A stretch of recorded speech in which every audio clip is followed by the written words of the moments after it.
My name is Christopher Googoo. I'm the Chief Operating Officer for Ulnooweg Development Group. So basically the community got together and decided that we needed to take control of our adopting of our social services, and to improve our social climate, we also needed jobs, employment, entrepreneurship. So from that led a business plan, a strategic plan, which led to the creation of two organizations, the Nova Scotia Mi'kmaq Family Services and Ulnooweg Development Group. We were given a very broad mandate, as you can imagine. We were one of not even a handful of organizations at the time with a mandate for social economic reform and even working with associations, training employment, and working with benevolent societies and charities at the time. And that's, for us, it's creating systemic change within these ecosystems, opening these doors and getting access into those ecosystems. And the science and innovation side with the Education Center now has expanded into looking at STEM and participation of kids at a very low level, so that they get used to seeing stuff like big data, artificial intelligence, 3D tech modeling, robotics at a very young age, so they can pursue opportunities going forward in high school and university. And so when you match teaching kids education and STEM, and matching the other part of the along the pipeline about a program where you can actually fund projects in communities for youth and youth-led, that's very powerful, right? And then you have the organization and as a development group that can lend to entrepreneurs as well. So we're in a very good spot as an organization to really affect transformational change. That's not an easy task, and that is a very, very big responsibility, and we take that very seriously as an organization.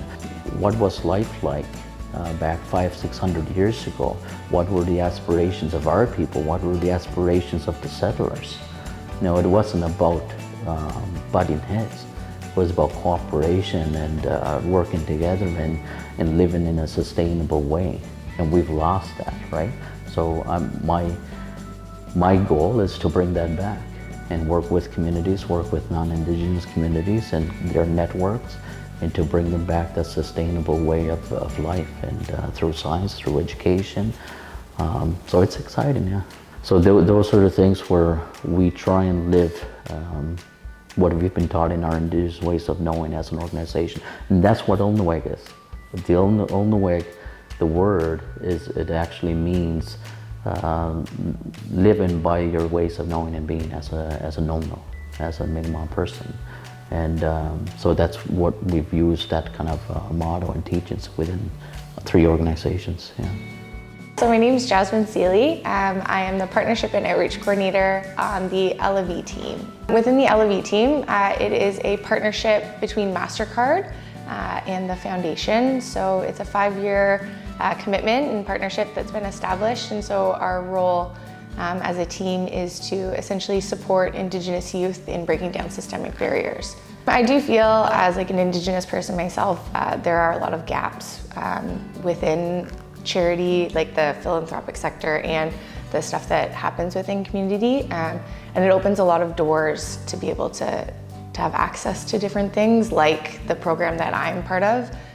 So without the foundation, I don't think that opportunity would have been necessarily available. My favorite part is that I get to work with youth in different, there's different aspects of like my job. So I work with youth, I work with organizations, I get to work with like wonderful people. I would say that this job in particular, like I have a lot of, like I feel heard and my voice is meaningful, which is nice because it always hasn't been like that in a space, being an Indigenous woman. So that's wonderful too. But no, the team that I work with is like incredible, and everyone has their own strengths and brings a lot to the table. So it makes the job a lot of fun and easy. Gwe, hello, my name is Andrea Durfee. I'm the Communications Manager with the Ulnooweg Education Center. We recently brought together Ulnooweg's Digital Mi'kmaq program. Going from the Ulnooweg Education Center expanding into new areas beyond science and innovation, such as forestry and agriculture. You know, we've also brought community gardens into different communities and building upon food security and food sovereignty because it's important to us. And you know, we're moving into so many different spaces so quickly, and we're really excited to bring and inspire Indigenous youth to do more and be active in those areas. These opportunities to be involved and engage in and be exposed to these things are really important because it allows them to connect, you know, their community into these areas, whether it's science or biology or community. It just allows them to bring it back home and grow the economic or prosper in an economic way. The Digital Mi'kmaq program started as an initiative to bridge the digital divide for Indigenous communities, to bring digital skills learning and expose youth to science and technology so that they are prepared for when they go to post-secondary school, that they can be inspired to go into science, to explore different areas of science fields, to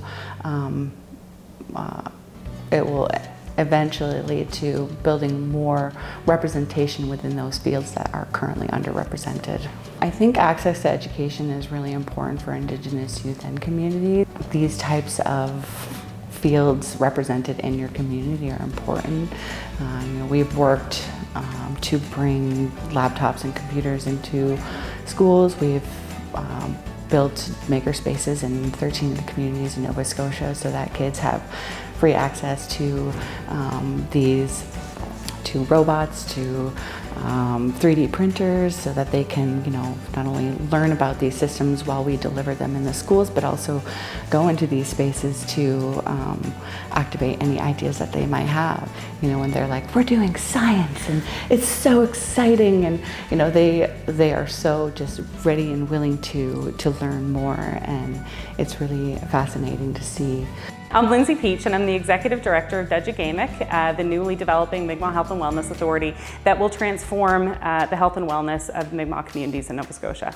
We're working with the chiefs and councils, communities and health directors to develop a new Mi'kmaq Health and Wellness Authority to deliver health services by the Mi'kmaq and for the Mi'kmaq. The work that we're doing is really important to make sure that we're delivering services that are based on community needs, delivered and designed by the communities. So this will be a self-determined health authority for the Mi'kmaq communities in Nova Scotia. So really the opportunity to design and deliver health services and programs that are very specific to the needs of communities in a very different way than what's been done in the past. Our goal is to design and deliver those programs, to work collaboratively with other health system partners, all with the goal of improving health and wellness for the Mi'kmaq and Nova Scotia. You know, certainly the previous way in which health services were designed and delivered, it was you know, very much directed by government perhaps. This will really be the ability to have a self-determined health authority where the needs and perspectives of the communities come first in the design and delivery of those services. This is a long and significant piece of work. Things won't change overnight. We are very new in our development, and so it will take us some time to get the work underway and established, but our ultimate goal is to improve the health and wellness of communities and community members.